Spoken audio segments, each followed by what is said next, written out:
Who's your offensive rookie of the year and why? I'll say it again. Andrew Luck, for what he's been able to do. I understand other guys have had big years and big weeks. Doug Martin the last 2 weeks been unbelievable. He's had a really good start to the year. What RG3's done, he's wowed everybody. Trent Richardson's looked great. To me, I just look at Luck, what he's been able to do. Like I said before, the exact same record as Peyton Manning has with Denver, the exact same amount of yards, and 2,404 yards. They didn't lose anything on offense, really, by which everybody expected them to take a step down. Now, they expected them to be better than a 2-win team like they were last year, but nobody expected them to be this good.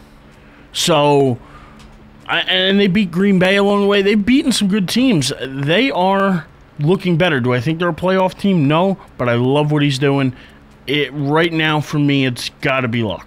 That's a hard one to argue it. Now, Mike, offensive rookie of the year. Who is it and why? My offensive rookie of the year, I'm not going to lie, I'm biased on this one, but I'm going with Trent Richardson. I want to say this about Luck. I agree with everything Eric just said, but I do think the only reason the Colts went 2-14 last year was because Peyton Manning went down and didn't play a snap, and they had no legitimate backup plan in place for losing the center of their team in Peyton Manning when he went down. You look at the team, yes, they made a lot of changes. Yes, they brought in some younger guys, but you still have one of the best receivers of the last decade in Reggie Wayne. You still have an adequate offensive line, and you have the additions. Listen, Luck's been great, and if he wins it, I'm not going to dispute it. But I think a lot of the reason why the Colts are playing well as a team, as much as Luck's performance has helped them, they've all rallied around the Chuck Pagano saga. And I think if they make the playoffs this year, it is going to be because of the inspiration that man has given them.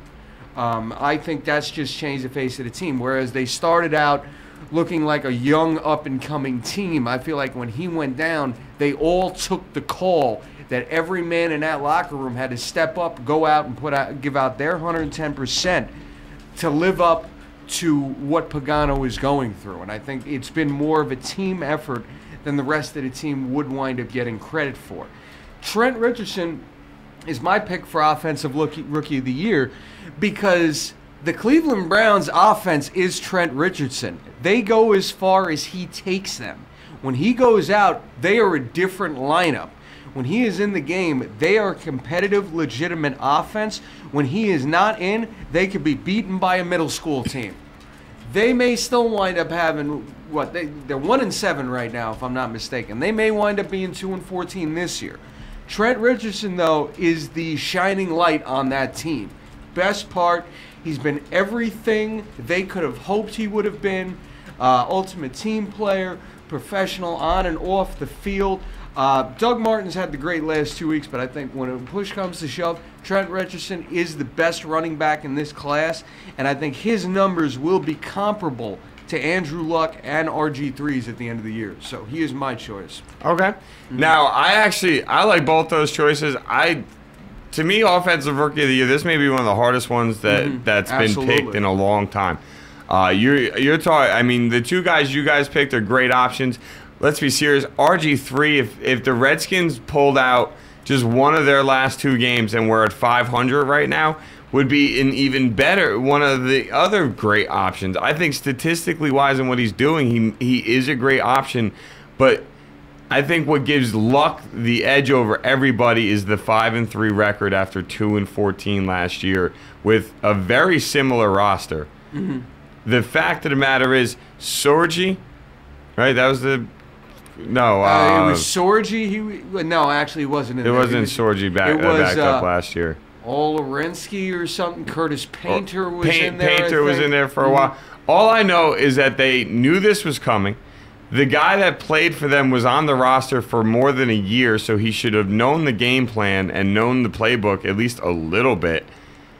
And for Luck to come in, new coaching staff, being the rookie, so on and so forth, I'm just blown away with what he did. In Washington, Robert Griffin got brought in with open arms and love, like, oh, thank God we finally have a quarterback.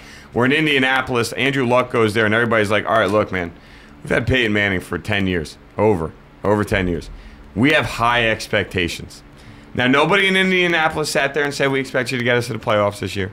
Let's be serious. Nobody expected that. But they have high expectations for their quarterback. And this kid has delivered beyond belief. And I heard one analyst talking about him the other day on ESPN. And he said the best part about Luck is that most rookies, when they make mistakes, they tend to make a lot of the same mistakes, especially in their rookie year. It takes time to learn from them and fix them.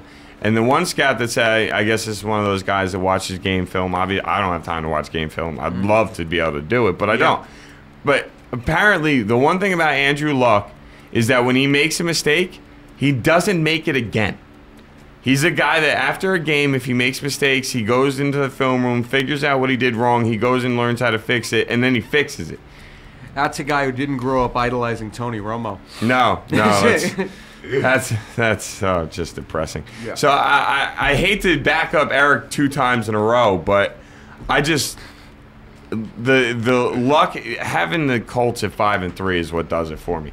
More than the stats, more than anything else, the Colts being at 5-3 based on what you saw of them last year is what does it for me. So